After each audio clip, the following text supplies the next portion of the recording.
arrangements. The Jsu today met Meghalaya Dgp Ida Shisha Nongrang and discussed several issues.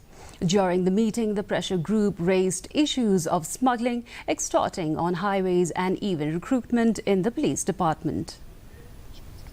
7 main issue that is for the welfare of our state and of our youth. And in the first one, we have proposed that all the state police border outposts, which was initiated by the government, previous government, I would say, 2022, with 7 sensitive locations in and around the state. And we have specifically told Madam that these 2 police outposts, which is in Khanduli and Mukro, and we have seen the condition of it, which is very, very pathetic, and it is quite unsafe for the police security.